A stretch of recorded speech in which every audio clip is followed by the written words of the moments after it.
Hello, everyone. Welcome back to A Bro's Guide to Glitter, and hopefully what may be our first video episode, which would be available in video format on YouTube. But welcome back. A year ago, I hopped on the mic with the illustrious Ashitaka Porter to discuss season 2 of Bridgerton. And now, with the advent of the Bridgerton prequel series, Queen Charlotte, now streaming on Netflix, we've decided to hop back on Zoom together to discuss it. We'll be talking about our favorite moments from the show and compare it to Bridgerton itself. As a reminder for our guests is, Ashi and I met freshman year of NYU in the musical theater department. He's a Southern boy from Houston, Texas. He's a well-rounded actor, having not only trained in musical theater, but in experimental theater, in screen acting. He studied Shakespeare at RADA in London. He studied Commedia dell'arte in Florence. So he's a globetrotter. He's a cultured man. But he's also a straight up awesome friend. So please welcome back Ashi. Hey everyone! My name is Ashitaka Porter. What's up? What's up, Ashi? Thank you for that amazing intro, Sarah. That was actually like really sweet. I'm like blushing. Of course, of course. So it's been a year, which means there's been some pretty big life updates for you. Oh my gosh, Prepared yeah. to share, especially within the last week. Yeah. So I guess we can talk about it very recently. Sarah and I graduated NYU, a class of 2023.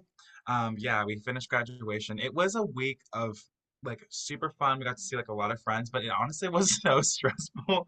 I don't know if it was for you, but like there was just so much happening. Um, Yeah. yeah. And then we just finished showcases, final showcases for the new studio on Broadway. Um, which so like last night I was like officially done with NYU entirely. So it's been pretty crazy, but I don't know, fruitful time.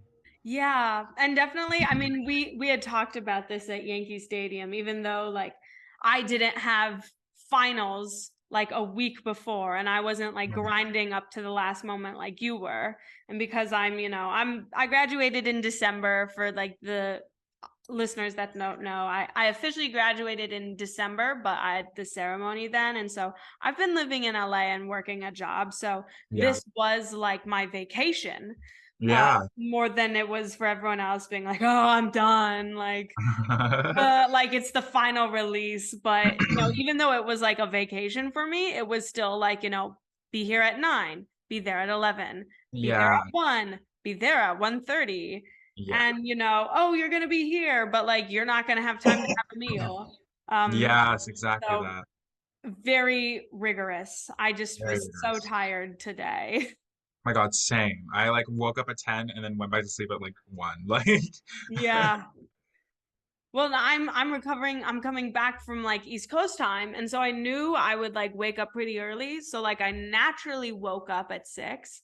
I like, Oh, nice. but I still stayed in bed till 8, Ah, which is mhm. like 11 New York time, which is not something I do. I'm an Mhm. early bird. Mhm. And but then even after I like worked out, had breakfast, I still like laid on the couch and like closed my eyes for like 40 minutes. And I was like, my God, like, what am I doing? Like napping at like, 2 p.m. East Coast time when I like haven't done anything today except for like run and make breakfast. Yeah, that's exactly what I did too. Like I woke up, we got our like responses from agents and managers and stuff like that from the Yeah. showcase, which I think was like pretty well. Like I got a decent amount of responses from it, and so I had to like draft the emails and then like like make sure that it's all good before I send them off tomorrow morning. And so like once I did all that, I was like, I literally have nothing else to do, and I'm still so tired. Yeah. Yeah. Oh, those drafting emails. I know. I know. Takes it out of you. Exactly. Exactly. They're a skill in themselves. And another thing, you also have a pretty spiffy job in the evenings.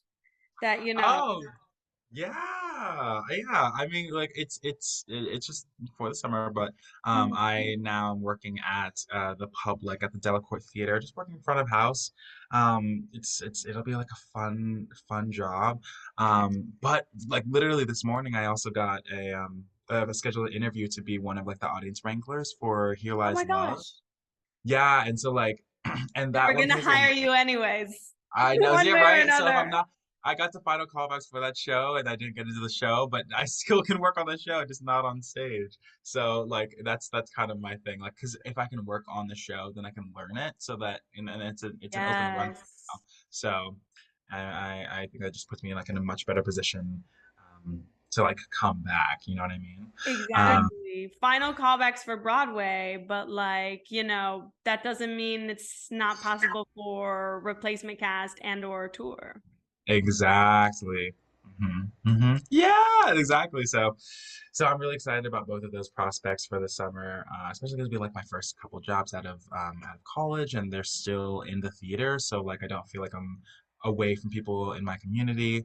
And then that Yeah. also like still gives me time to audition during the day or like find like a daytime job, which I would like to work at NYU, but I'm just like like positions aren't like super available right now. So like I'm hoping that Yeah. by the end of the year I'll at least be working there. Yay. What amazing prospects and what amazing tactics. Thank you, thank you. I learned from the best, Miss Sarah Oh, gee. Gloss. Oh, harsh. Coming from someone who's only a few months ahead of you, you know, Yeah, but getting it up. working at a specific like working at a exactly where you want to be working, like actual like agency and company and seeing all of the process yourself, like that's pretty impressive, especially right Thank out of you. college. Everyone's gonna say, "Oh my God, it's gonna be so hard," and Sarah Gloss said, "Booked." Honored. Thank you. So, Bridgerton, shall we? Bridgerton. Shall we? We shall. A beautiful show produced by, you know, goddess Shonda Rhimes. Shonda Rhimes. Dream person to work with. Exactly. So, let's start with playing a word association game. Okay, great. I'm going to put 15 seconds on the clock. And now, if this is posted on YouTube, people will finally realize that there is no clock I put 15 seconds on. And it's really just me, you know, picking up my fingers slowly. Okay. But, anyways, we're going to put 15 seconds on the clock. And in that time, you're going to say everything that comes to your mind when you think of Queen Charlotte. Okay. These can already be words you use to describe Bridgerton that, you know, cross over or maybe differences, you know, either way, anything that comes to your mind. Okay. Okay, are you ready? I'm ready. Okay, go. Black. Farmer George. George. Hot. Sexy. Smile. Regalia. Gold. Lady Danbury. Lady Danbury. Scandal. George. Observatory room. Astronomer. Venus. Oh my God. Mental illness and conversations with disability. Gay. Gay. Gay. Gay. Hot rage. Sex. Sex and rage. Mad sex. Amazing. I love that. That was perfect. From, you know, you saying Lady Danbury twice to gay, gay, gay, gay to hot rage sex multiple times. All of it is a yes. It's a good show. It's a great show, It's actually. a great show. It's a really great show. I don't even know where to start with that, you know, breaking it down. Yeah, no, actually. Um, I think first of all, like I would say this is like I kind of think of it as like the third season of Bridgerton because Same. yeah, I kind of just think of the third season of Bridgerton, which is like a prequel moment, Yeah. but it still has like the same vibes. Like it kind of just feels like they still line up with like the couples of Bridgerton, where it's like we started with like um Duke of Hastings and Daphne to Anthony and who's the second woman? Oh, Daphne, then Anthony, then Benedict, and then Penelope. No, what was the no, I what was the name of the female? I mean, the second lover, like Oh, Anthony's lover Kate, in this. Kate. Kate. Oh my God, yes. How could I Like forget? Taming Yeah, of the Shrew. yeah. Mm-hmm. Kate, like Taming of the Shrew. Oh my God, yes. There we Mm-hmm. go. And then George and Charlotte this season. It's like perfect. Yeah. And Like because I. it's Oh, still go ahead. romance, even Yes, in its it's sad moments. yeah, even in sad moments. And it's really cool because like we get to see a little bit more about the Queen, which is like such a like we know we everyone's like, oh, it's historically inaccurate and everything, but it's like, yeah, but like what created like the Bridgerton world that we know with like the inclusivity and all that stuff, like what led to that. And then in this prequel we actually see like, oh, this is kind of like what it could look like if this actually happened during this time period. It wasn't like this is now a fantasy world and like we're just gonna put black people in it. It was like, no, like actual there's an actual historical domino effect that happened. It just, it just happened in this time period. Yeah, yeah, that's a good point. And because I remember we had talked last time about like the historical accuracy like of the world and etc. And talked about Hmm. how Queen Charlotte like actually was black. Maybe she like was kind of like light skinned, like whatever, or it was like a little bit like more like further down her family tree. But it Yeah, like that was undeniably like her racial makeup and her heritage. yeah, Um, but then there was all like, okay, well, like, what about everyone else in the world and blah blah blah. And I think their choice to fully say like, okay, like we have a moment of integration and there's like pre-integration, which is kind of like the Europe as like we historically like see and perceive it now, yeah. versus like a post-integration. And even Hmm. though it's like, even like in real life there was still like the world wasn't just all white people, even in Europe where like that was a majority, like we have like very skewed Yeah, perceptions of like, the historical populations. But it was interesting that they like really yeah, committed to being like, okay, this is the historical event that takes place, that like our world is like semi-fictional, but it's something that the viewers like really like pondered at yeah. with the regular Bridgertons. And so they're like, okay, let's like answer this. And they referred it to as the Great Experiment, which I thought was really interesting because it's like, oh yeah, I guess technically at that time it would be an experiment. It's like, okay, now we're introducing another people into like this like all white space. What is that going to look like? And the reason I believe they call it experiment too, because it's like, is this going to continue? Like, are we going to like make this Yeah. experiment reality? Like like part of life. And honestly, I think the Dowager Princess, she kind of was with it. Like there were times like I think there's a one episode when Lady Danbury introduces her son to the Queen. Is like, okay, this. Wait, I'm sorry. Are we gonna do a spoiler section, or is Oh this like? yes, I forgot to mention, guys, like there's gonna be spoilers. And it's like it's some of this with King George is historical, but some of this is fictional. And since it's a prequel series, that Charlotte ends up, like still married, but like semi alone and like not with a fully present husband. So it just like doesn't really make sense for us to like hide so many things. But even with the things we do share, it's still the way it plays out is so Yeah, dramatic and so yeah, amazing. So even if yeah, we spoil it, it's still like hopefully it entices you to watch it more. yeah. Um, but yeah, like you were saying. Yeah, so like when Lady Danbury introduces her son to be like the next like the next heir to the title of Lord Yeah. Danbury. The Dowager Princess almost introduces herself and is like, "Hi, it's nice to meet you, Lord Danbury." And then she has But to if she be said, like, uh-oh, because "Yeah," but like, but she wasn't the one who stopped herself. It was the Parliament. government dude. Yeah, it was Parliament that was like, we don't know if the line is going to be passed down or not, Yeah. and that's like the reason why. So, but I was like, no, like the Dowager Princess was down with it, like from down with the cause from the beginning. Um, I thought that was like a really interesting take on this whole experiment that they referred to.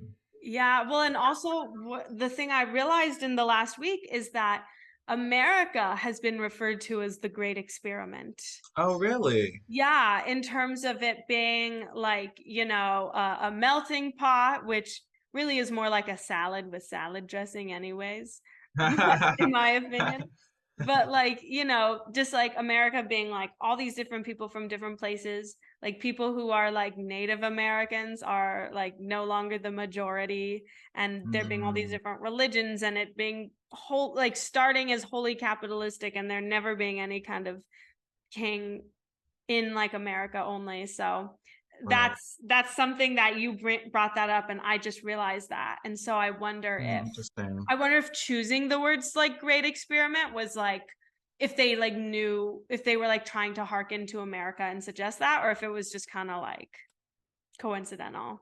Mm, that's really cool. I don't know. I think that would be really creative though, because like I think we like a lot of us think of America as like a very like diverse place. So Yeah.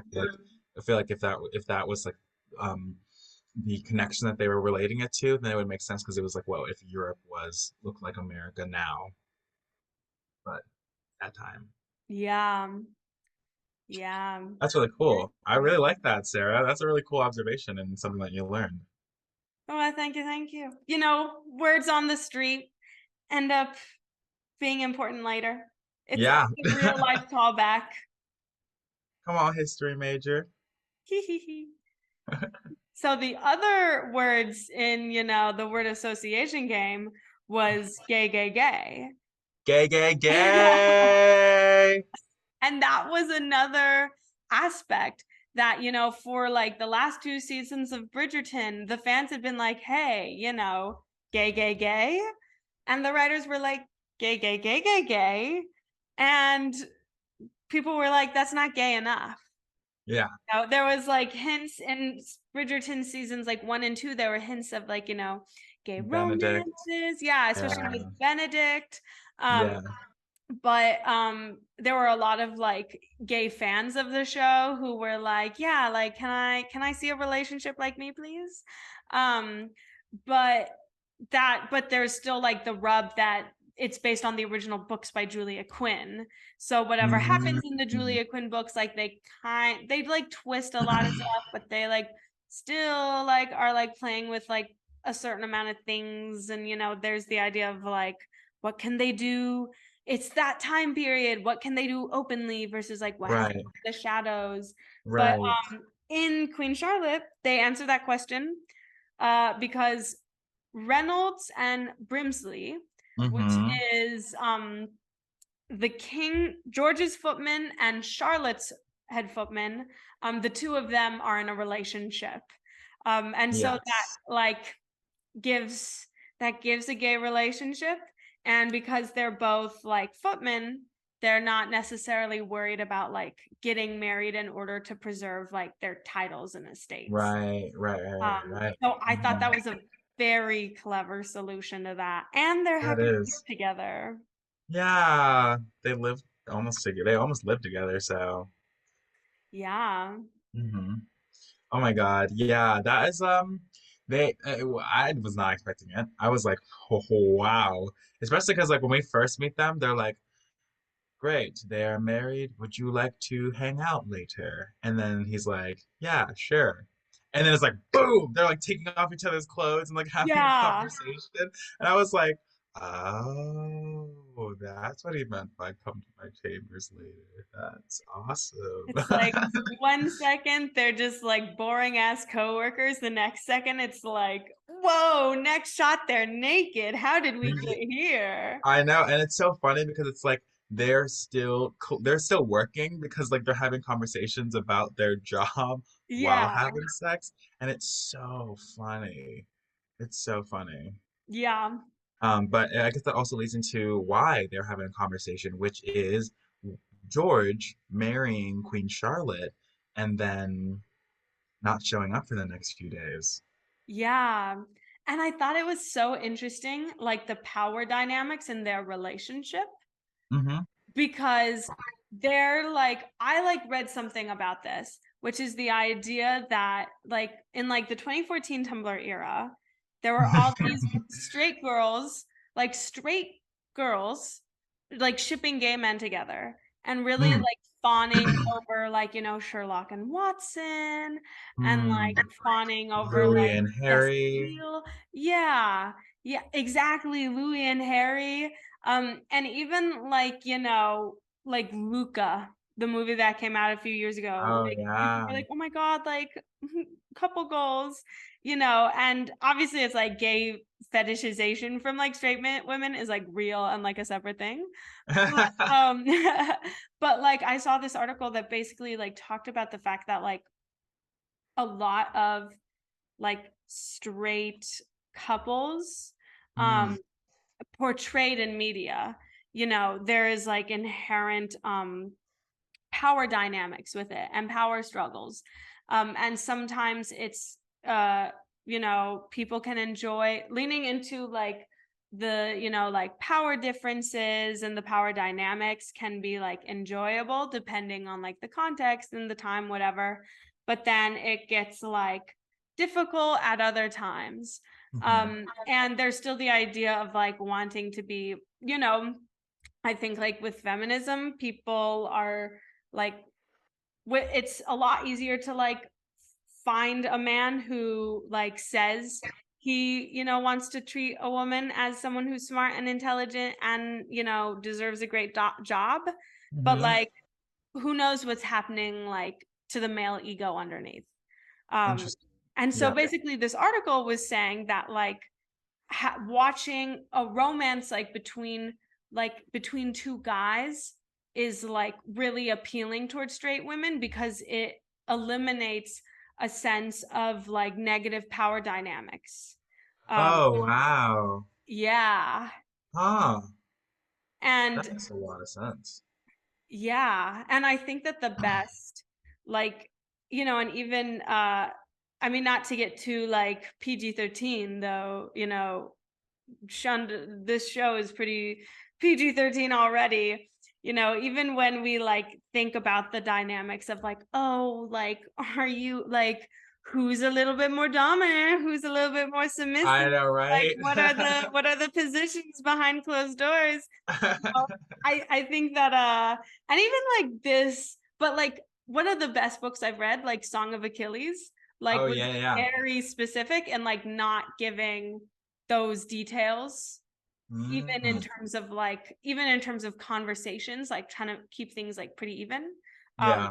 So that you're not then like focusing too much on that and it like feels equal. And even with where like Brimsley, in Hmm. like the first scene where we see them naked, like, Brimsley is kind of like leading the charge and is on top or whatever, but he's also like the shorter guy. And Yeah. like Reynolds technically has like a higher like stance because he's the king's footman, but Right. Brimsley is like, not afraid to be like, hey dude, like what the fuck is going on, like you owe Yeah. me answers. Yeah. Yeah. Yeah. Yeah.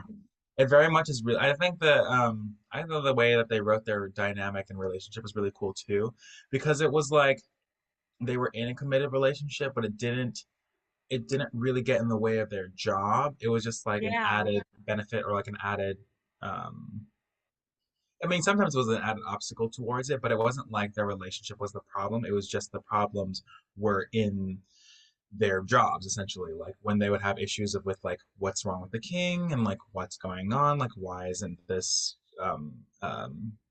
union happening yet? Like it doesn't really get in the way of like there's definitely separation between work and like life in that Yeah. sense. Um, but then it's also like they do a really fun job of also like mixing the two. I thought those was really exciting. Like I remember there was that one scene where Bloomsday comes downstairs was like looking for the king. And he's like, "Why are you downstairs? Like, what's going on?" He's like, "I'm just downstairs. Like, why aren't you upstairs?" And then he's like, "Well, if you're like seeing someone else, like, just make sure that you're not going below your stance." And he's like, "I'm not seeing anyone else, Burnsley. Like, you can chill." And I Yeah. was like, "Oh, that's so cute, though." Like, because it's like they're not like they're not like exclusive, but they're still exclusive, and it's like he Yeah. would, yeah. And it was just like a really cool like moment to it because it's like they're gay and in a relationship, but they're not like super tied down the same way that we see in like Yeah. in comparison to like the straight relationships that we see in the show. um yes, like those straight relationships are committed by like marriage and stuff like that, but there's like a sort of ease that we see in these characters that you don't really get to see with everyone else. Yeah. Yeah, They're like they can kind of like trust each other to like be there in yeah, those moments, and it's like very like easy and like natural with each other, but there yeah. still is that like, oh crap, because we're not legally tied together. If you're mad at me, like please forgive. And if you are seeing someone else, you know. Yeah. Hmm. Yeah, no, exactly that. Yeah, and that was a really cool relationship that I saw that was introduced. I still think that like I'm really interested to see what happens with Benedict's storyline in the fourth Yeah. season of Bridgerton, because like we've already seen hinted of like bisexuality and stuff like that. But I was always thinking about like a hypothesis of like what his season might look like, and if they do like a love triangle moment, or if they do like a he's experimenting with both sides. I haven't read the book, so I don't know exactly what's going on. I don't even know if that's in the books.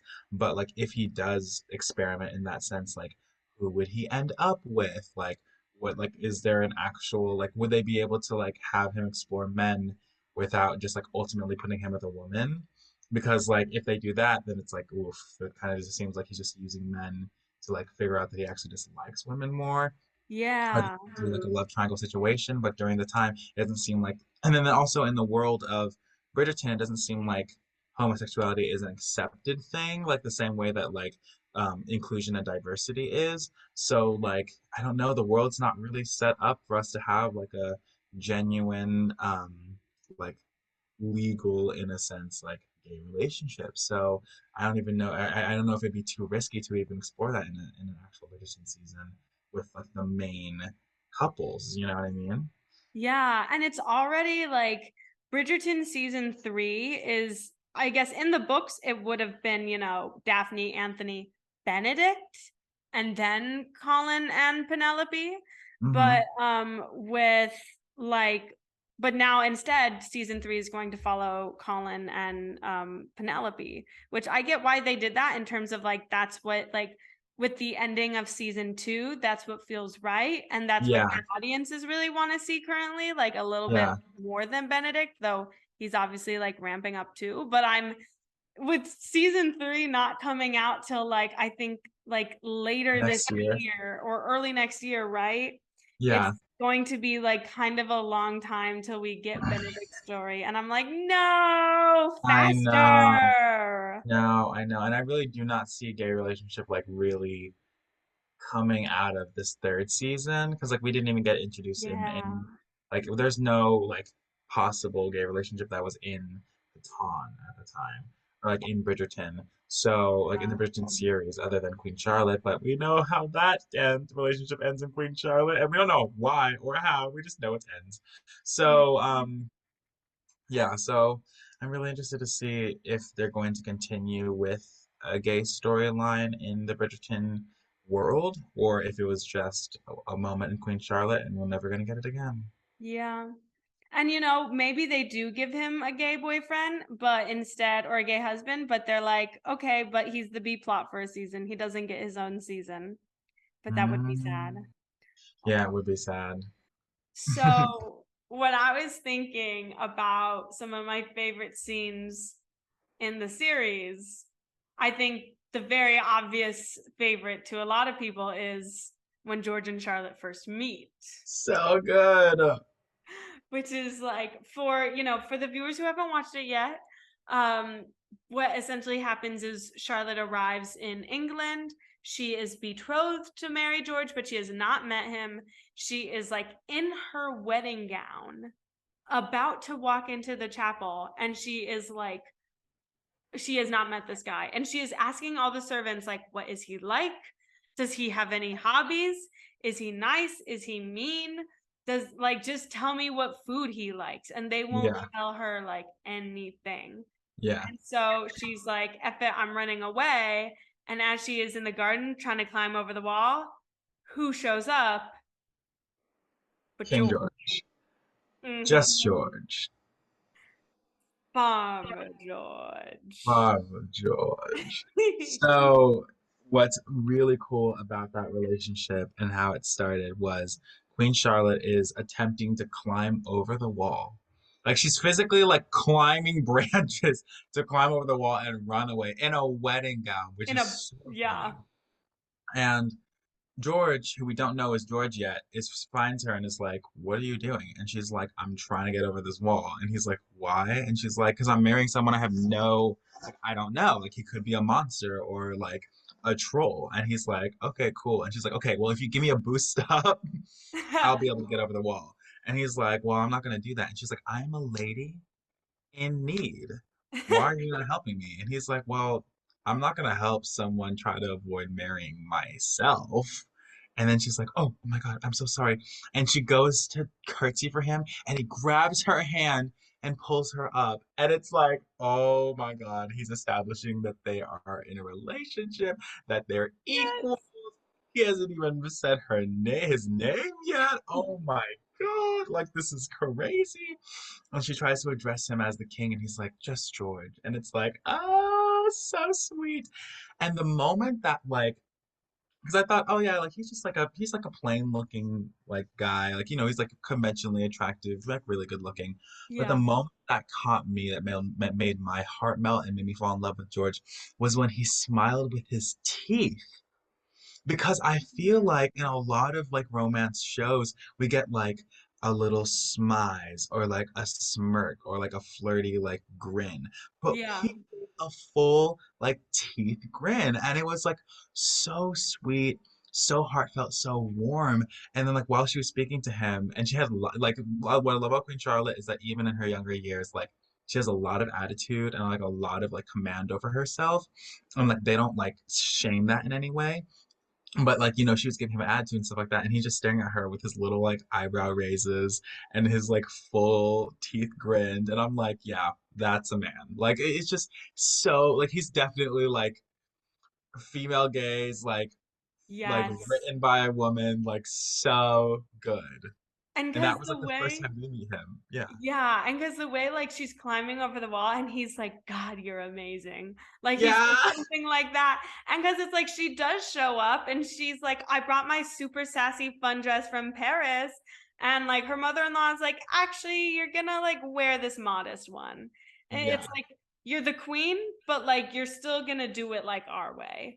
Um, Yeah. and so she's just like, nope, like my way, like I'm jumping over this wall. And like the way that he's like, stays My way, or the my highway. way.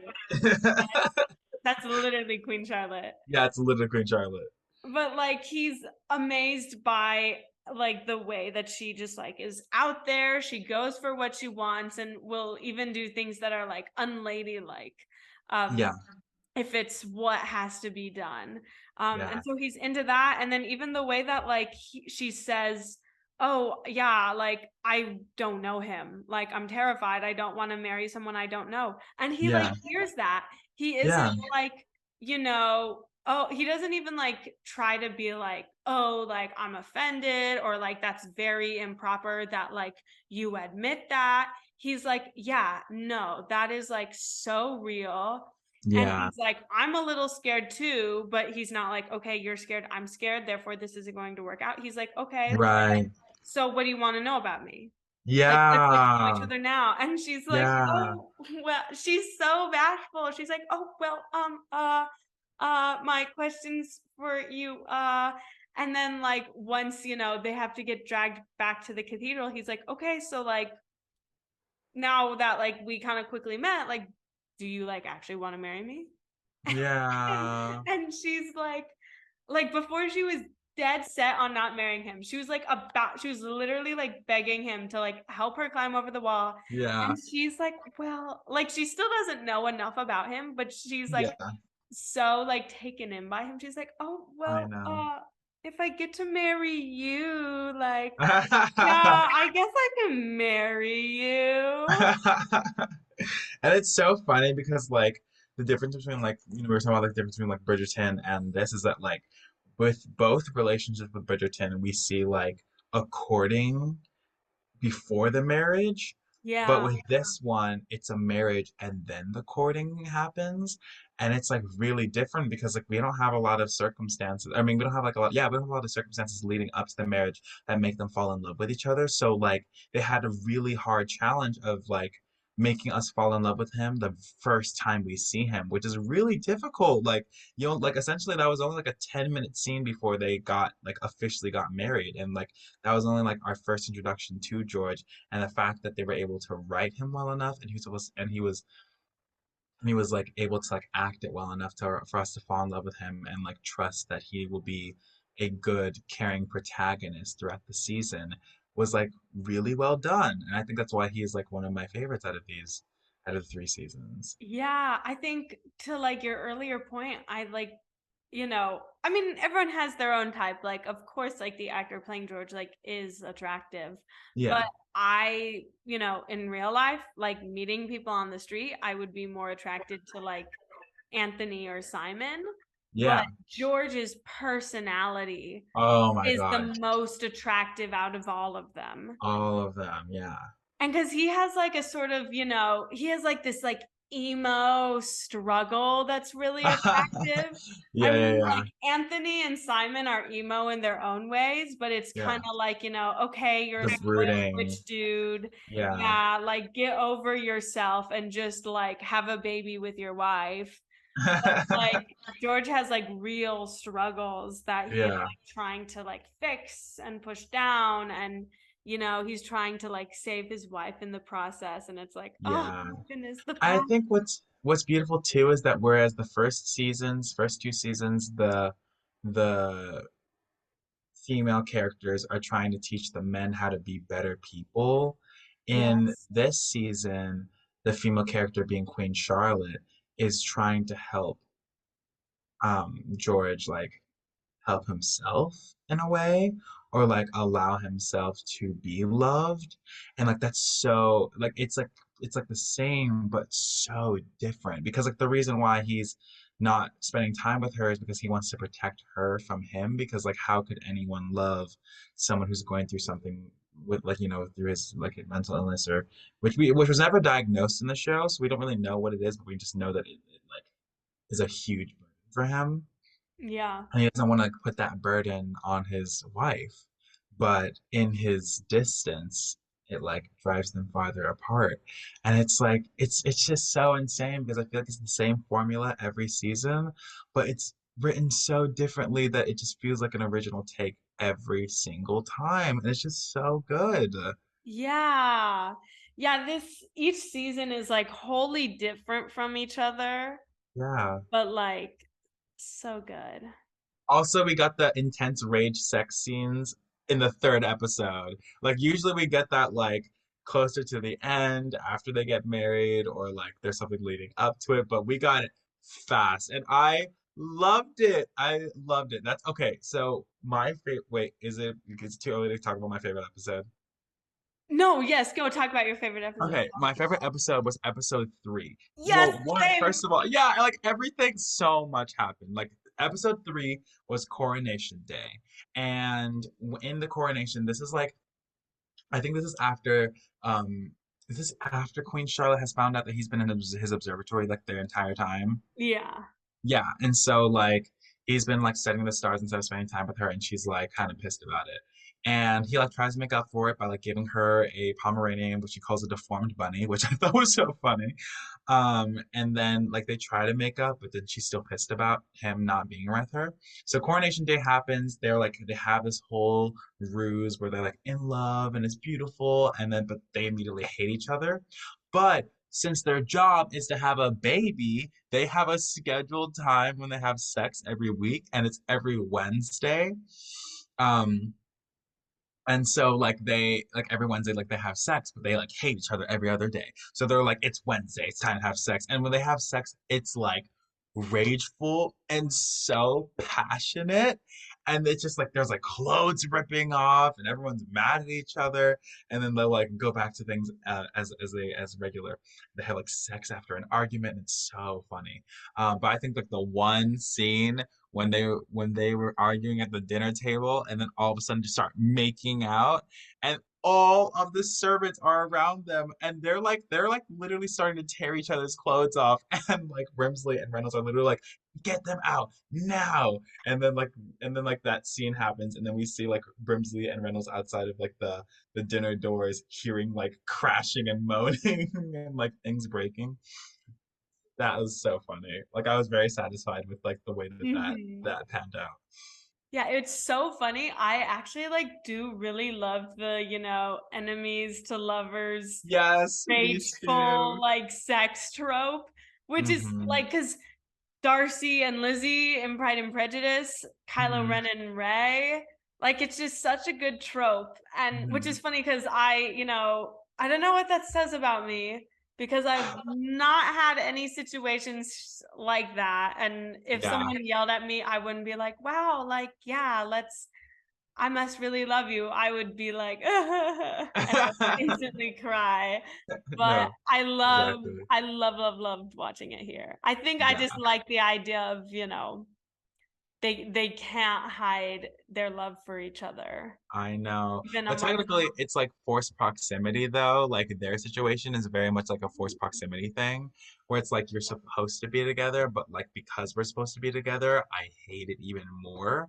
And like I want to like reject you more, but then like in the rejection, like there's still so much love there. And like that push and pull is what's so attractive about their relationship. True. Though Yeah. initially when they first saw each other, they were like, ooh, Yes. And then they realize how smart each other each like they just realize like they are each other's like match when it it's comes love to at things. first sight into enemies to lovers into forced proximity. Oh wow. The makings of a good arc. Yeah, and what I love about it too is because like the second season of Bridgerton was definitely like my favorite. Like that slow burn was done so well that like by the end it was like, oh my God, like that was like the most like euphoric like moment, you know what I mean? But they they were able to do that in that third episode, which I really loved. Like they like everything I loved about the second season with Anthony and Kate, they're able to do that in that third episode. And I was like, oh wow, they did it in like a much shorter time and I still had that like same euphoria. Um I think that's just an ode to the writers. What are your thoughts on like the mirroring of like the future Queen Charlotte or like the current Queen Charlotte? Like they like with the show, they have like a part of the past and then the other half is also like the time in the future, like in our current Bridgerton era, but with the context of what we know from their past. So like what do Yeah. you think of I was actually wondering what you thought of that too, that? because Yeah. that's something I've been having like a huge debate with my coworker about. Shout out Pamela. But because it's kind of like, it's like a really good foil. Yeah. And it's definitely like a C plot. I mean, I think Lady Danbury is like the true B plot. Um, I honestly, it's like mostly a foil. I mean, it's fun to see. I love Lady Danbury and Violet Bridgerton's comments about, still wanting to have sex despite being like, in their menopausal years. Yeah. Because we need that representation of female sexuality. Um, Yeah. it's like important. And those conversations are really funny because they also have the 1800s. I mean, like women in that age are already like, some of them are like a little bit more like proper and like, careful about like, how they describe sexuality, but especially in the 1800s where they're like, my garden is it's in Is bloom. bloom. And there's all these garden metaphors and you're like, wait, okay, like does garden mean that like she is getting it, is she not getting it but she's just in the mood, or Yeah. is it like, Lady Danbury's like, dude, the garden's like withered, the garden has dried over, it is winter. Does that mean like they're fully menopausal? It's Yeah. a whole lot of metaphors, but it's pretty funny. I don't think that it like I mean, I don't think it's completely engaging, if I'm going to be completely honest. Yeah, I didn't think it was completely engaging. And a part of me wonders, is it gonna have more of an effect in the third season of Bridgerton with Penelope and Colin? Or you Oh, know what I mean? Because like it's clearly like we're like they clearly added up the future of it so that we can like keep within the world of Bridgerton. Um, yeah. Like, but my thing remember, is like you love these characters. exactly. And so I just wonder if they're gonna continue with the storyline of the queen trying to find another heir. Um, yeah, because I thought we were gonna have a ball. I thought it was gonna like in the future we're gonna have a ball and then like we're gonna see like the queen's sons like try to marry a woman or whatever, or trying to marry Yeah, their wives. But it ended up just being like a setup, and then they just got married, and then that was it. You know what I mean? But there yeah, was not really like I wasn't really excited every time we'd go back to the future. You know what I mean? They would just be like, oh, okay. yeah. And because Yeah, even the way she like was trying to like marry off all of her like sons and stuff and yeah, trying to get her like kids to have babies, it is they like really, like dismiss that storyline. yeah, Because like Ashi and I were talking about this earlier, that's like the main storyline of like the Bridgerton seasons. It's like about being like kind of in the middle upper ton and yeah, like being on the marriage market, and the yeah, entire storyline is based upon like, will I get married? And of yeah, course, like Daphne gets married in the middle of the season, but that's because it needs to happen early enough so that we can see them have sex a lot. Which, yeah, when I first watched it, I was like, they're married episode 4. Like, that's so anticlimactic. No way.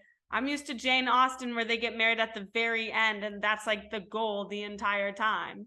And yeah, it's like, oh, I get it. They had it earlier so that we could watch them have sex.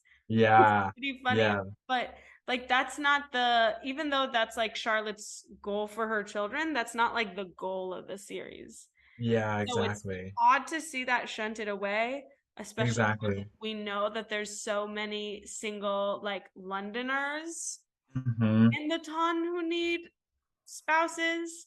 And like, yeah, they're royalty, but Daphne was like so close to like marrying that German prince or whatever in season one. Yeah. So Also, if they wanted to be all like that, I think it would have been cool if we got to see the prince and the younger sister of the second season and their yeah, relationship develop in the future. yeah, literally. Because like, it was hinted in the second season that he was like, "Oh, well, have you met my nephew? He's a prince." And we're like, "Oh, that's cool." You know what I mean? But like, I still Yeah, would like to see that relationship develop, and I wouldn't be so interested to see it develop during Collins and Penelope season. You know what I mean? Like, I feel like it'd yeah, be a distraction in that season, but I feel like in this prequel, it would have been like interesting to see that. But it yeah, might have been too much of a distraction, and it might have just been like too many storylines and plot lines. But still, like, maybe. oh, I think that would be cute. And because maybe it's like, in Daphne's season, Anthony had like a huge sub storyline. In Anthony's season, Daphne like barely had a storyline, but it's more Right, because the actor who played Duke of Hastings like didn't come back right, to perform in that season. But who knows? Maybe it's like Anthony and Daphne will both be kind of like sidelined in season 3, like story mm, wise, and yeah. that will give, potential time for Charlotte's children.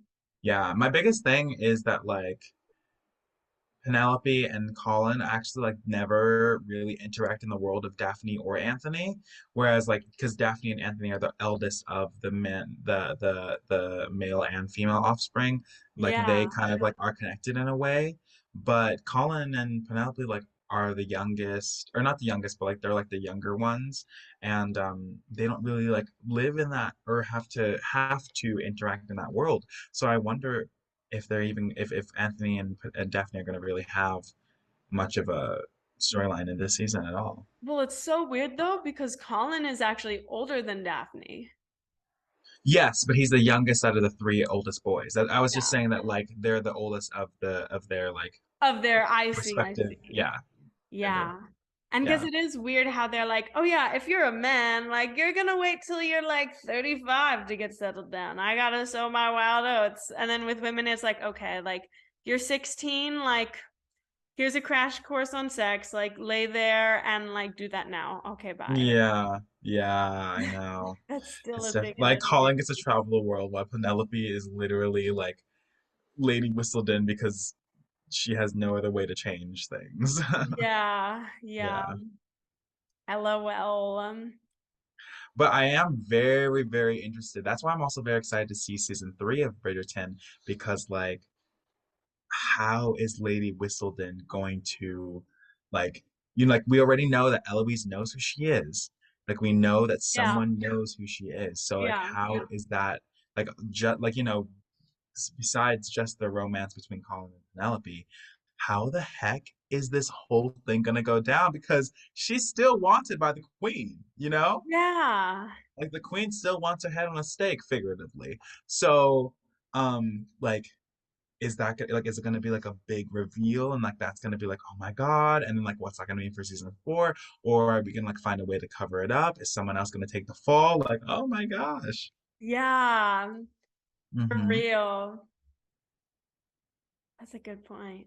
I know. And then it was really interesting to hear Julie Andrews' voice in this prequel in Queen Charlotte too, because every Yeah, time they would go to the future, we would still hear Julie Andrews as Lady Whistledown narrating like what's going on. So it was a really cool contrast of like hearing like the silence and like just the characters' relationships in like the prequel like young Queen Charlotte, and then going to the future and then hearing Lady Whistledown narrating things again. I yeah. thought they like blended those really nicely. Well, it was so interesting because with like the original like Bridgerton, like Lady Whistledown, like gossip, it's like it's gossip. It's stuff that's like overheard. And it's like, it's a little bit catty, like it's judgy, but it's like based on like hearing shit.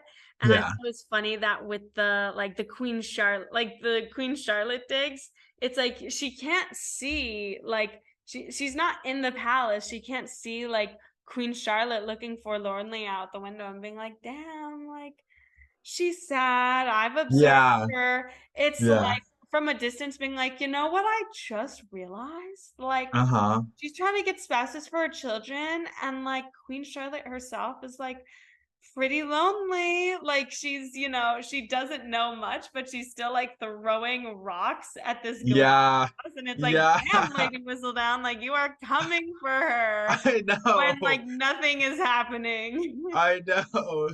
It's so funny. It's so funny. Sorrows, sorrows, Oh my prayers. God. That was so funny.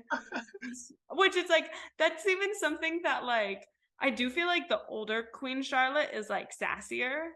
Yeah, I think that's because they like, when they hired the actress to play Queen Charlotte, they hired her saying like, you're like a supporting actress yeah. versus like when they hired the young gal who plays her Hmm. like in the young series, they're like, okay, like you're a lead. And so I think there's like, and I don't think that's just like an acting approach. I also think that's like a writing approach. Yeah. But yeah, older Queen Charlotte, I love the sorrows, Sorrows, prayers. prayers. I know. And then we had that one episode when young Queen Charlotte, played by India, was said it as well. And it was like a really funny moment because we saw older Queen Charlotte do it earlier and then we saw younger Queen Charlotte do it later. And it was like, ah, that's funny. Yeah, That means she's always been like that. yeah, and even the way that she was like, the moment she meets Brimsley, she is like, Mhm. leave me alone. And Yeah. he's She's like, like, no more sorry, people. I can't do that. And Yeah. she's like, fuck. And so Yeah. she's just always like, Brimsley, leave me alone for this. Like, don't Yeah. have someone pick my orange. Yeah. Like, please, like, tell these people to like leave me alone. I don't need an entourage. And so even like in her older years, being like, Brimsley, like she did something that was questionable, and he like didn't even say anything, but she knew he was behind her, and she's like, Brimsley, don't look at me, turn around, look over there.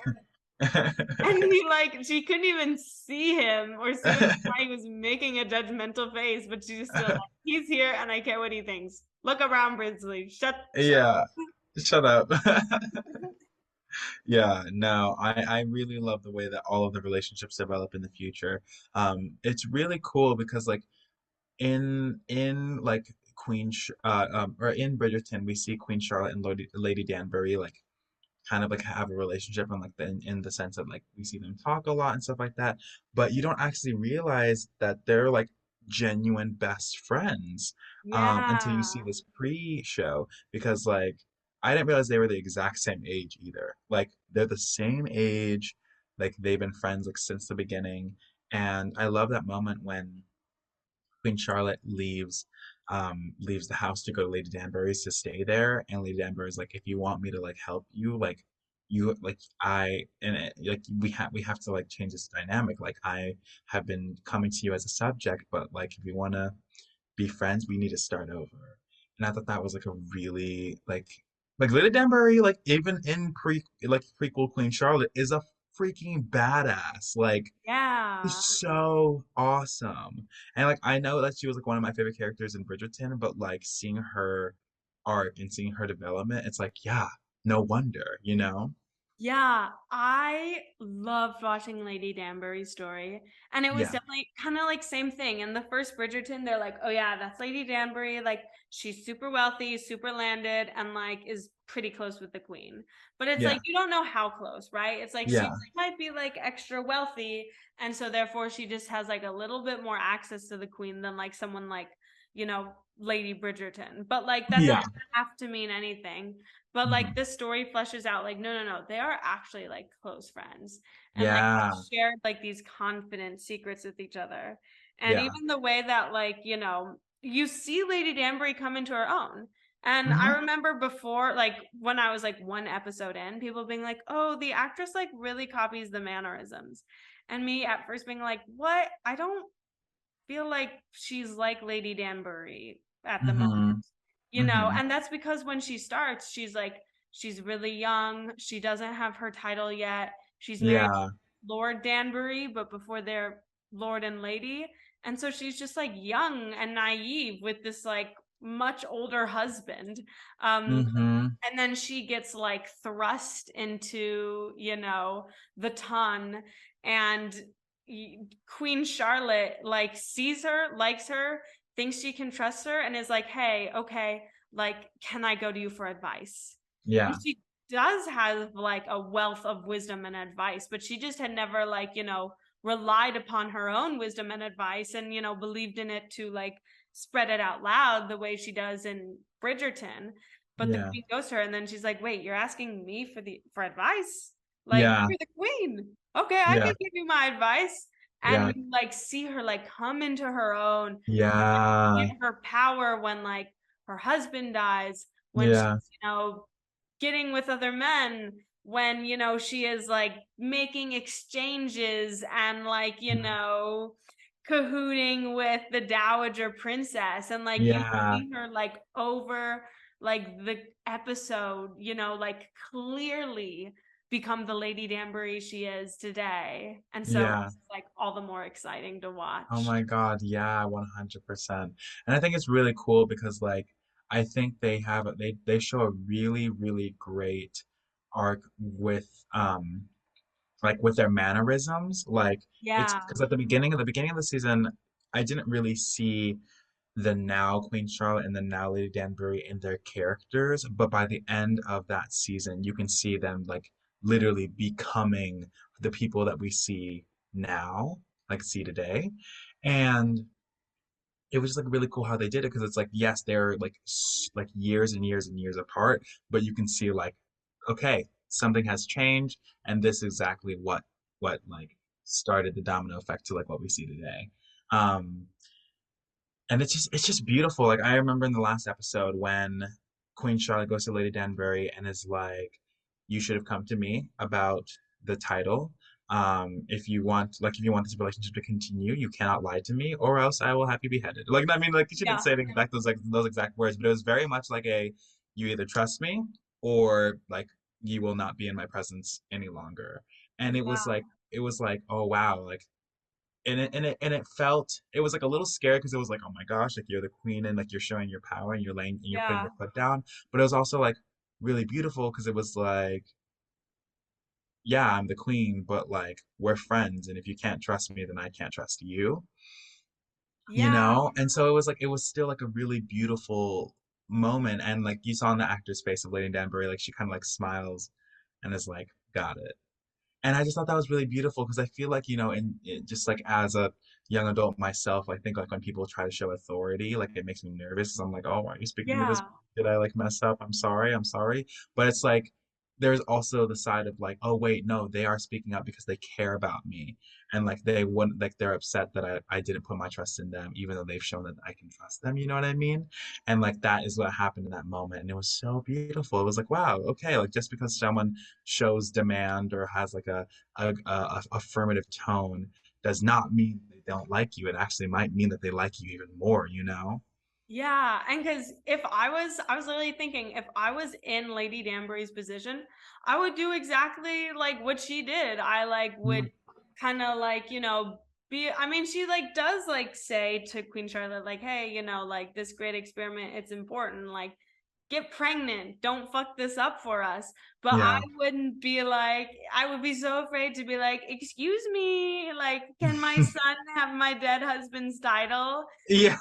And I would be like trying to figure it out behind her back and like not like Yeah. burden her and not make her feel like Hmm. I'm only a friend to like ask for favors. Yeah. And so for her to be like, like ask for favors, like Hmm. your favors are a reflection of like my kingdom as a whole, and also you are my friend.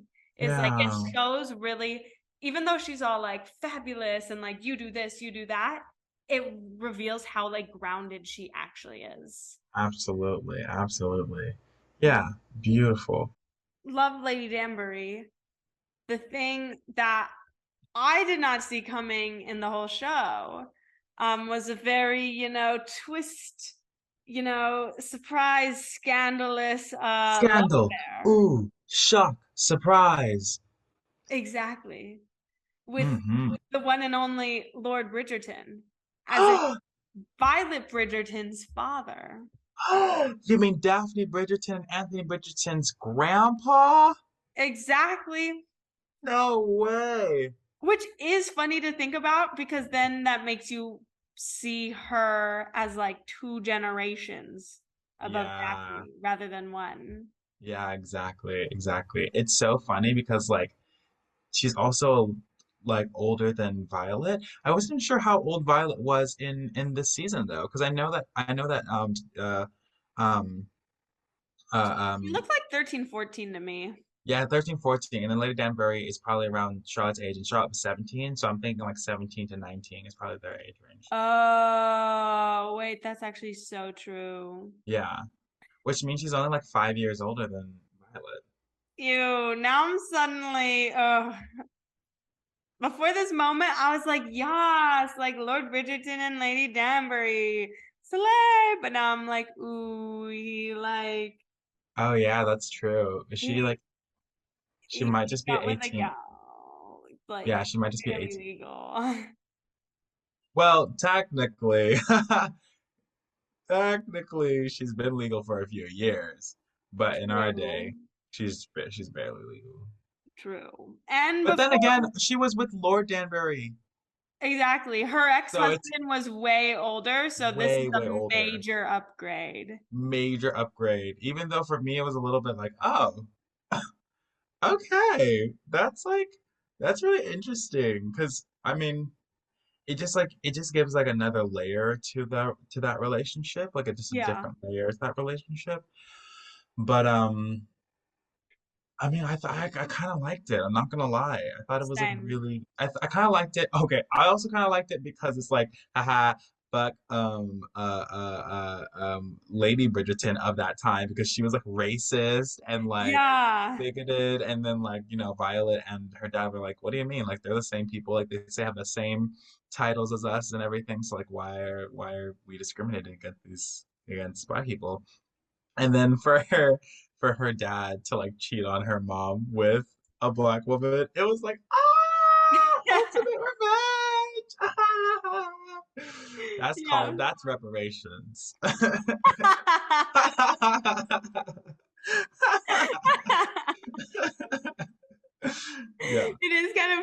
I feel like when you see like, depictions of like cheating in like TV shows, it's like, oh, like things are complicated and like their marriage is not what it used to be, or like, whatever. Or it's like he's the bad guy for cheating.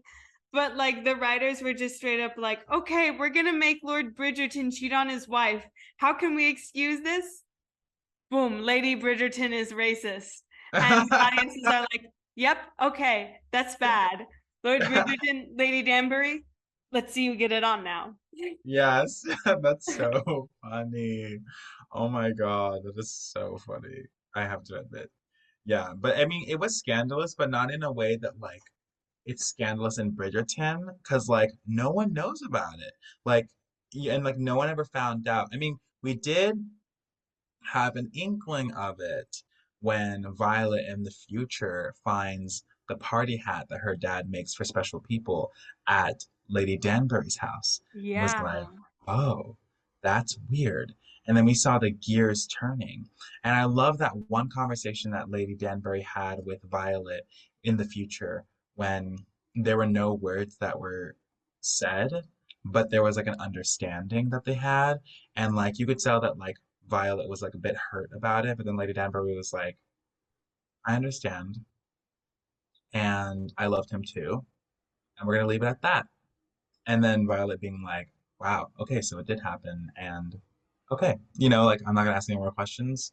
That's an understanding, but it was said in so few words that it was like, whoa, like you could just see, like it for me personally, it was like, oh my God, the acting, like the actors were like, I'm making a choice, and you're only gonna see it in my eyes that this is my choice. You know what I mean? And it Yeah. was just really, really well done, like that, just that short scene. Yeah, that scene, I like watched it like closely and replayed Yeah. it because I was just Yes. like, because I was like trying to make sure I didn't miss anything. I was Yeah, me like, what, too. did they say something that like I didn't hear that like will explain it? But it was exactly that. It was just like up to our interpretation. The actors Exactly. know their choices, but we as viewers, by like not being given explicit answers, we like there's a lot for us to read there. Yeah. And Lady Danbury didn't run. She was like, you know what? I think I am going to stay for tea. And I feel like that just implies that like they may not fully discuss it, but things will be said or unsaid, and that'll just make their relationship stronger for the next season. Yeah, yeah, yeah. Yeah. And I think that like what was fun about like Lady Danbury getting with Lord Bridgerton is because like, and this is the thing that like I came to realize like actually within the last few years, I think of like watching like I've always loved historical like period dramas, books from that time. And there's always, just like Bridgerton season 1, there's the depiction that like, oh, everything is very proper. People are Mm-hmm. staying with their spouses. Like Mm-hmm. there's really no divorce. And these young ladies, like, sure, like men, like, quote unquote, sow their wild oats or whatever, but like these ladies, are proper, they're demure, they Yeah. can't know what sex is until it's time for them to have it. Mm-hmm. But then in but then like afterwards, you have like a lot of like power and like sexual flexibility. Yeah. And there's this play I read. I took a class called Shakespeare and Company sophomore year. I read Mm-hmm. this play. I think it was The Duchess of Malfi, or something else with like the title Duchess in it. Basically, it was like talking about that power that a woman gets once she is widowed. There's like the Mm. idea that it's like, and especially with like that Duchess character, and now with Yeah. like Lady Danbury, it's like, okay, Yeah. like you've you've had a husband, you know what sex is, Yeah. like you can't have that taken out of your brain, you know, and you've been married before. You're not trying to like pretend you're a virgin anymore, and Yeah. that's not going to necessarily like get you a husband. But Yeah. also it's like you are so dang rich now, like that can get you a husband yourself, but also like you don't even need a husband. You can do what you want. And so it's Mm-hmm. like in the Duchess of Malfi, like she can like actually like pursue love. And then Yeah. in this like other period piece movie, Dangerous Liaisons, like once they're all in that such situation, once they're all like with their husbands, with their wives, whatever, like legally tied down, figured out, Yeah. that's when they're like, okay, I'm married. Now time to have like five affairs at once. Oh, wow. And that's just kind of like that was a thing that they did back then, just like a huge transition. And so that was kind Yeah. of like Lady Danbury getting like inducted into that like Yeah. phase of like her life and understanding of her sexuality, which was very Yeah. interesting. Yeah. There was a really interesting conversation of like duty is freedom. Yeah. Like, remember when Queen Charlotte was finally got pregnant, Dowager Princess walks like leans over to her and is like, "Okay, you can do whatever you want. You can, in fact, you can never see my son again until we need another heir." Yeah. And like for me, I was like, oh, amazing. Like I can do whatever I want. But like I think for Charlotte, it was very much a like, oh wow. So just in everything, I am just a pawn only to be used when it benefits others, but I have no real purpose. And I was like, wow. I think that's what made her character so strong is because as a queen, she really did want purpose. Like she wanted to change things. She wanted to develop this relationship with George. She like it wasn't just like she was just like being married off and then just to be another woman, just to be another queen, but she was like, I want to see my community. I want to be able to like interact with people. Like I want this to work. I want this to matter, and I want my husband to live as healthy of a life as possible. And then, speaking of a healthy life, I guess that's a great Yeah. segue into Transition king. transition change into George and his mental Yeah. disability, which is a really I thought they did it tastefully this season. Yeah, I thought so too. And even in the way that, like, now we're pretty sure that it's schizophrenia, you know, Okay. and there are actually stories like about King George's schizophrenia that are kind of like laughed at and insensitive. Like, Oh.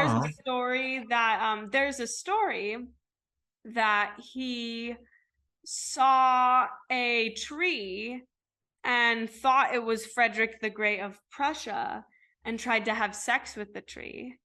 Um, Oh. and With a that's man. With a yes. man. Oh, Oh. exactly. Oh, George the Third. They didn't talk about this in the show, but George the Third historically, like, was By king or gay? Oh. by king or gay ho, who know? Oh, I said Oh, gay. Oh, but gay ho too. oh, wait, what did you say? Gay? I was like, oh, by king or gay? Oh, and then you said gay. Yeah, Oh, I heard gay ho. that's funny, but also that too. Yeah. Slay. So he probably was interested in men, at Yeah, least. Um, but they didn't make him, but yeah, they portrayed him like very honestly, yeah, and respectfully here. And even the way that like they didn't know what it was at the time, and so they didn't yeah, even try being like, oh, it might be schizophrenia. I mean, yeah. they tried to suggest that like that guy invented talk therapy, which is like Mm, incorrect because Freud invented talk therapy, like, over 100 years after that. yeah. And as someone who like talked about the origins of talk therapy in a class I had last fall, the fact that they tried to claim they made it in Bridgerton like made me literally laugh out loud. Mm. Um, Well, but I believe that he called it terrific therapy or something like that because I remember there was one line that he said where it was like it's in the name, terror, like where we try to scare or traumatize a person into submission. I don't know if it's like a version of talk therapy, but I remember that was like specifically what they referred to that's the technique to be. yeah, oh well, before I was talking about like before they started like torturing him when he's like, I think Oh, I could just talk to him to make him feel uh, better. And the other doctors were like, what are you saying, sir? That you can gotcha, gotcha, talk to gotcha. him? But yeah, that's what I know what you're talking about. Yeah, yeah, you're right, you're right, you're right, you're right, right. yeah. But the torture was an interesting moment. I have thoughts. because on one hand, because it's like they did like, back then they like did really stupid medical stuff. Like they would like put leeches on body and they'd be like, oh my God, like you're like dying and you're unhealthy. I know what I'll do. I'll like drain you of blood, don't let you see the sunlight, and don't let you drink any water, and don't let you like get up and exercise. Like, Yeah. dude, Yeah. it's like always like the like opposite of what you should be doing is like what the Yeah. doctors seem to be doing in that period. Yeah. But the torture scenes were so like there was like when they started it, there was a scene where the doctor was like yo, like I'm gonna beat you into submission, like you're mine, boy. Like it was Yeah. giving dominatrix in It a was way that I giving was like, what the dominatrix. frick? I know, and it kind of felt like there was like this like pride that the doctor had of being like, oh yes, I get to make the king my bitch. You know what I Yes, mean? And like there was literally. that kind of present, but he didn't really like lean into it as if he was enjoying it. And I honestly think that if he leaned into it, if he was enjoying it, it might have made a little bit more sense as to why he was so passionate about it. Yeah. Because like it was, yeah, it was a bit weird. Yeah. And Charlotte like fired him, like Yeah, thank God. But I still feel like there wasn't like any like accountability. not at all. Because if this happened in like present day, like I mean, even like anything half that, like the king, like, if this happened to like a student, a patient, like they'd come out and be like, yeah, this doctor, like, he like he assaulted me, like it was malpractice.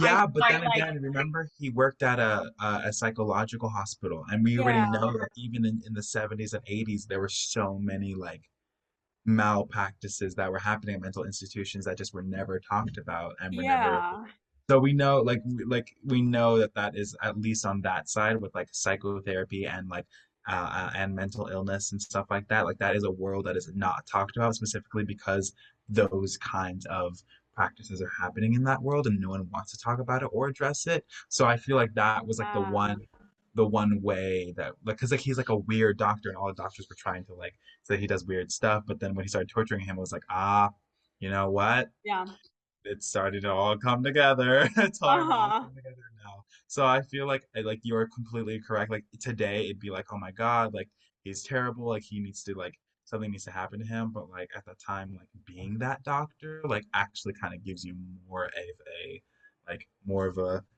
leisure to like get away with it, you know? And it's yeah. sad, but it's I feel like that was accurate. Yeah. And I don't remember where I heard this, but it wasn't until like years later, and maybe it was like in America, like years later, where like they actually started to have like doctor's licenses and stuff. Because people Hmm. would literally just be like mixing potions together, being like, oh, I'm gonna put like these leaves together and then I'm gonna put like baking soda in it and I'm gonna call it medicine and I'm gonna charge for that. And eventually, like the government was like, okay, this is a little much, like time to make like some kind of medical board or something.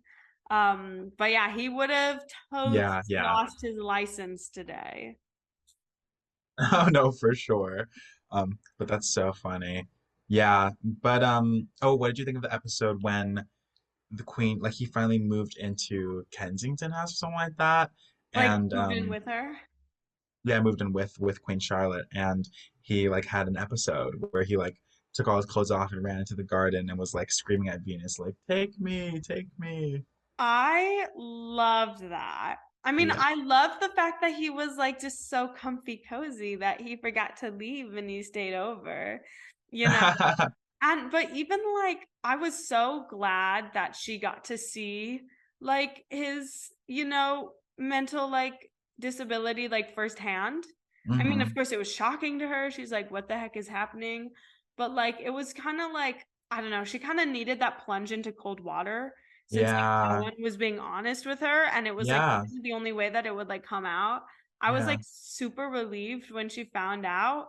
And because it's like, you know, he was hiding it from her because he didn't want to burden her and was afraid that like maybe she'd like love him less.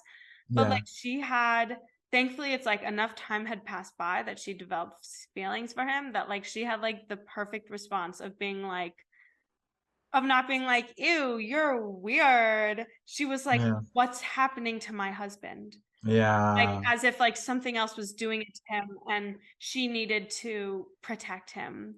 Yeah, it was And it beautiful. was super sweet. I love I that. love the way that she brought him down too, because she was like, I'm Venus, like, I'm Yeah. here.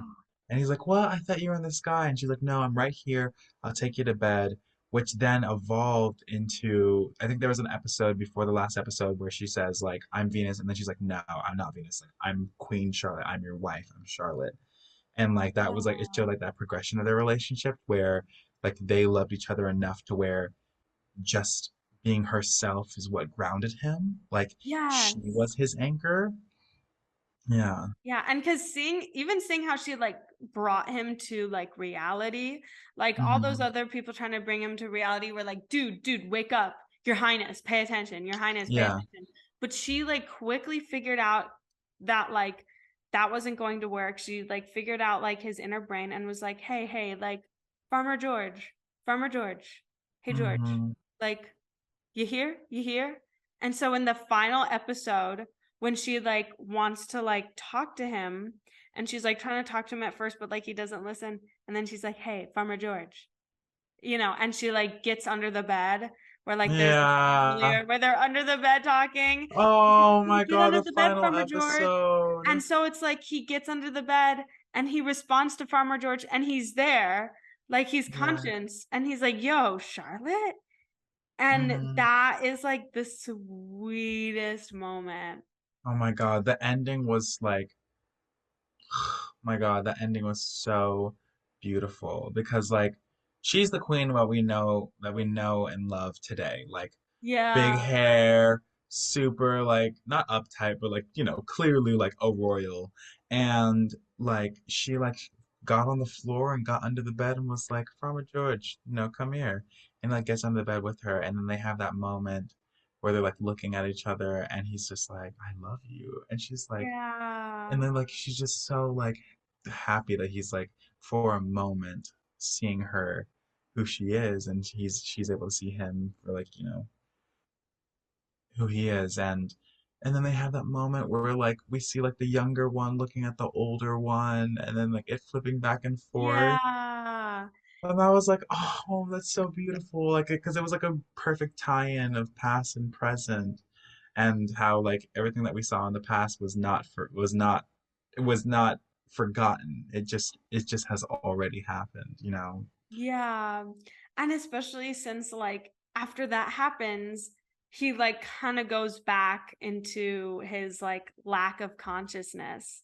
And when that Yeah. happens, she like laugh cries. But it's like you can tell Mm, it wasn't like it's not like, oh, like god damn it, like I lost my husband again. It's like, oh my god, I can't believe, like a sense of joy that like yeah. she had him like Yeah. present with her Yeah. like that time. Yeah. Yeah. That was And it reminds me of like healthcare workers now and like ones who take care of senior citizens. Like when they yeah. talk about senior citizens, they say like, oh, he had a good day today. And like Yeah. you like or like senior citizens with like dementia and things like that, like their good day is like, oh, like he remembered like my name or he remembered his like son's name and he was able to like tell a story or something like that and like that'd be a good day. I Yeah. feel like that was like one of those moments where she was like, George had a good day today. And I was like, it wasn't said, but like just thinking of it like that is like, oh man. Yeah. I was thinking that too. And because it's like family members and caretakers of people with, Yeah, various like disability and and dementia and Alzheimer's especially, yeah, there's like a certain amount like, it's like atypical from like neurotypical, is that the word? Um yeah. I uh like neurodivergent. yeah, like relationships and like familial relationships. But then Yeah, it's like when you know you really like love someone and you care for them for like a long time, you like overcome those difficulties and like find out what you have to do, like find what it takes to like make your person like work and make your person comfortable. And so it's like yeah. she got to that level and was able to have that like really good moment because Mm, she loves him and work to get to know him. Yeah. Well, on that very sweet note, yep, it's time for Convince Chad.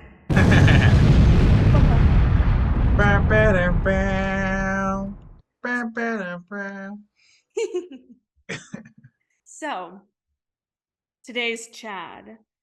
Today's Chad is actually someone, who is a Tisch graduate. Who, yes, he has watched Bridgerton, He's Hmm. artistic.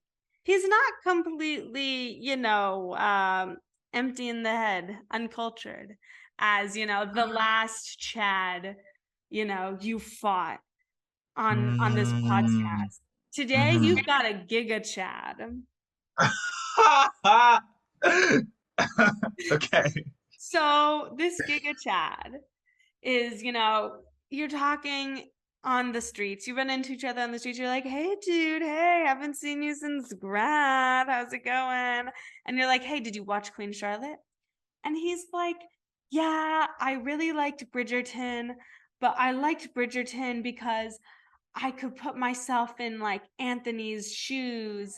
And, even in the first season, I was seeing Daphne's boobs.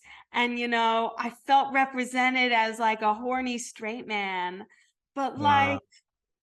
like, where's my male horniness representation here? It's all a bunch of female gays.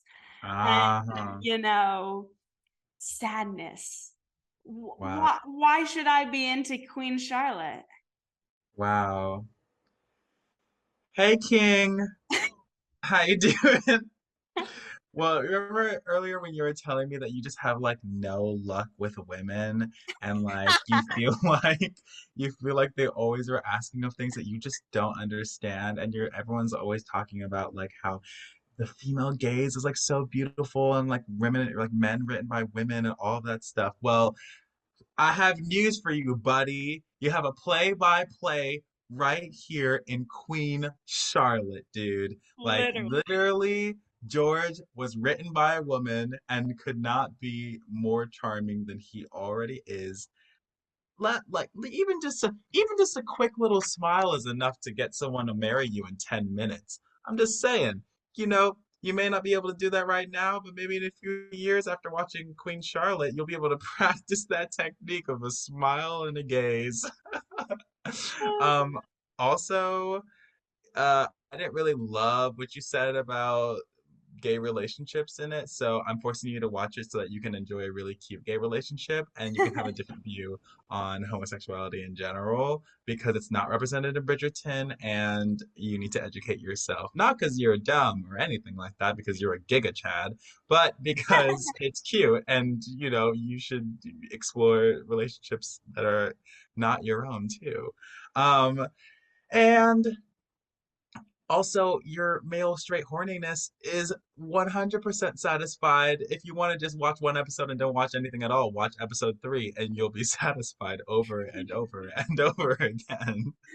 Over Um, and over. over and over again. And then also, I know you good, Chad. You're probably gonna cry at the last episode, and that will be just a beautiful ending for me. So, yeah, hit me up if you want to watch it. I love that.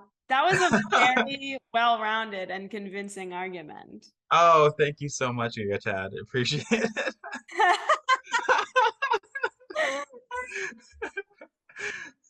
Too funny. I've, assumed the Giga Chad persona.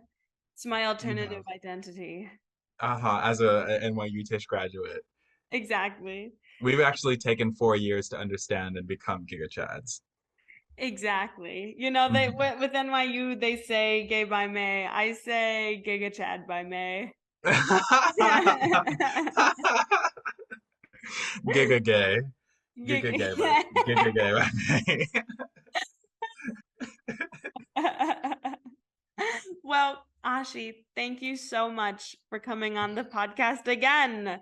Thank you That's for good. having me, Sarah Gloss. Yes. And I guess when Colin and Penelope grace the screen, I'm making a call. Part 3 in another year. Aw, this will be like, oh Exactly. my God, this will be like a yearly thing. That's so sweet. Exactly. Well, Ashi, thank you for being on. Thank you for having me, Sarah Gloss. And thank you, listeners. Tune in next time. Bye bye. Bye bye.